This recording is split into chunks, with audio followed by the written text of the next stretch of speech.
Welcome everybody to another Venari Podcast. Very pleased and excited to welcome our guest today. We're talking about a very important subject. Today we have Jo from WiHTL. Welcome, Jo. Thank you, James. Do you want to give a bit of an introduction to WiHTL and what you guys are about?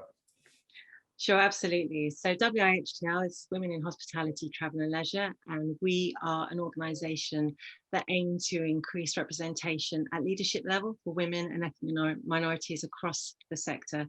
And we have a mission to positively impact 5 million people globally by 2025. Fantastic. Why don't you tell the audience why you guys exist? Where did this all start? What's the history?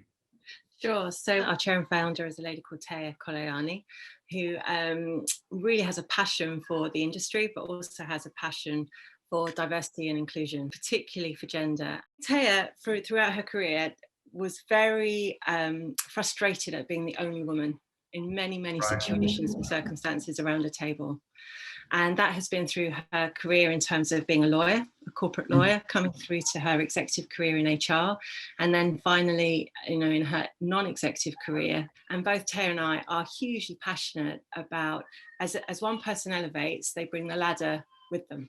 When you are able to bring your whole self to work, when you are able to really be given a fair opportunity, whoever you are, when you have the opportunity to thrive and reach your potential, which is what we're absolutely passionate about at WiHTL, it's good for the person, it's good for the organisation, it's good for the industry. I think what resonated most when I spoke to Taya for the first time was she understands that companies can and often do say they want to address this, but it's not lip service, it's not a hollow promise, I don't think, but they don't have the capability, they don't actually understand what needs to be done. If you were to ask a CEO or HR director in most companies across our industry, I think they would have the right ambitions. They would want to be addressing these issues, but it falls down the list of priorities, or they just simply don't have the capability to do it. And you guys all have a product, if you like, that's going to help actually get these companies moving in the right direction. And if we get momentum as an industry, that's when we start to see the change.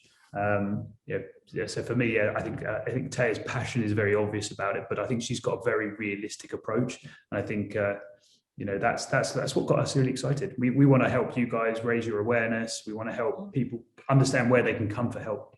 And with a truly global industry, that is a very difficult challenge for you guys. It's not easy for companies all over the world to know where to come and seek help.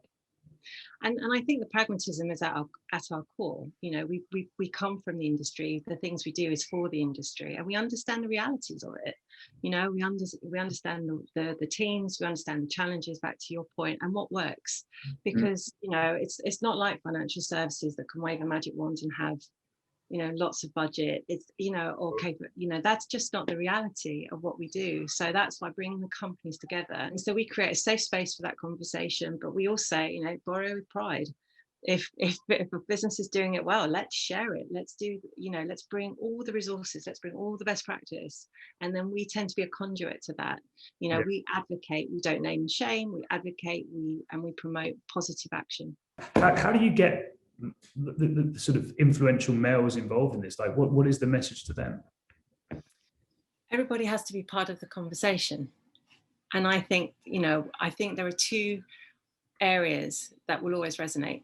One is commercial sense, which is this is commercial sense for any business. But secondly, I think there is the simplistically, it's the right thing to do. Mm-hmm. So there is no business that works in a silo. You are part of a community. You are part of an industry, and I said before, when people are allowed to thrive in their environment and reach their potential, it can only be good for you within your culture, within your industry, and within your commercial output as well. And the thing is be part of the change. And we do have lots of conversations with, do we disengage? Do we disenfranchise a group of people that feel we're not valid anymore, or we're not important anymore? And of course it isn't. This is about equity. I love the expression, it's not a pie. If someone has a bit more equity, it doesn't take equity away from anybody else. And great decision. And for senior men in this industry, let this be your legacy. Do you want to talk a little bit about the Female Leadership Programme, which again, thank you for offering us the opportunity to be a part of. We're very excited about that. I think it's a fantastic purpose and a fantastic program. And is this the second or third year of? Second cohort, yeah. So do you want to talk a bit about that and give the audience a bit of an understanding of what this is? Absolutely. So it's a program designed for high potential female leaders, as it says in the title, that are really 3 to 5 years away from the C-suite. What we wanted to do was create a program that looked at the challenges that women face, or at least feel or perceive. So either actually do face or feel perceive stops them from reaching that potential. It's a 10-session program. We do a kickoff where we describe the program. We do a graduation, which is a great celebration event. And the sessions in between are split between the role models. So we do C-suite roundtables, Chatham House rules, where it's a very closed group.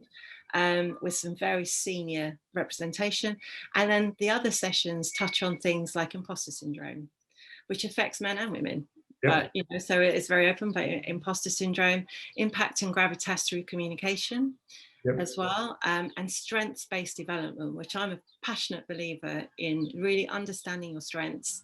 Historically, these sorts of things were probably addressed in sort of the context of like having a career coach, or maybe you had a mentor in one company.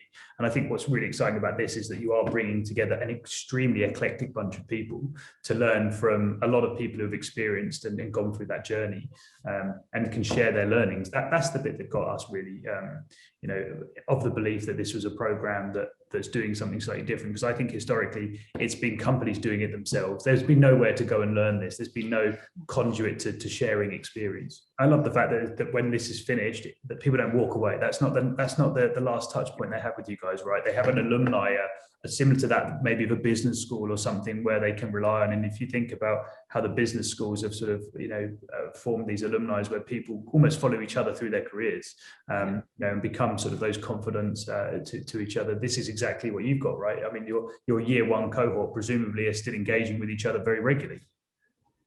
They are. And I think the feedback that we got from that cohort was the program touched parts they didn't expect. Really? Emotions and self-reflection.